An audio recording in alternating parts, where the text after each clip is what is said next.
Provincial Government ng Compostela Valley at Philippine Army nagbigay ng bagong tahanan sa mga biktima ng Bagyong Pablo. Talye, balitaan mo kami, Angel De Liera ng PTV Davao.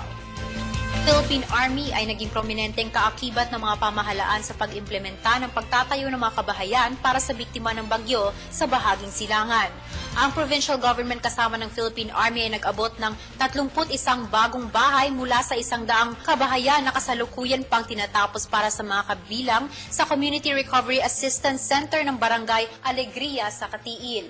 Ang Modified Shelter Assistance Program ng DSWD ang siyang pumondo sa gastusin ng construction, samantalang ang provincial government ang naghandog sa relocation site at ang Philippine Army ng 534th Engineering Battalion sa ilalim ng 52nd Engineer Brigade ang namuno sa pagbuo ng mga infrastruktura. Pinakiusapan naman ni Gobernadora Malanyao na gawing matulin ang pagsasagawa sa mga tahanan kay Lieutenant Colonel Anthony Cacayuran na siyang battalion commander ng Philippine Army 534th Engineer Battalion. Thank you enough, no? Thank you so much. I know how difficult it is.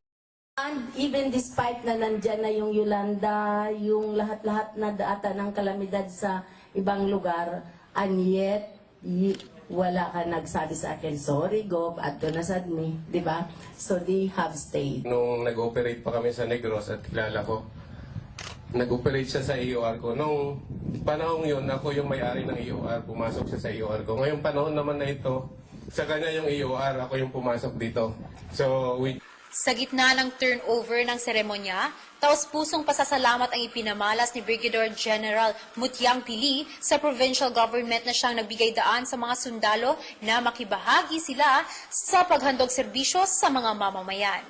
Kinakailangan ng marami ring mga grupo na dapat magsabay-sabay na maggawa dahil iba't iba ang lugar na pagtatayuan. Para sa Telebisyon ng Bayan, kasama si Julius Masayon, Angel Pizarro de Liera.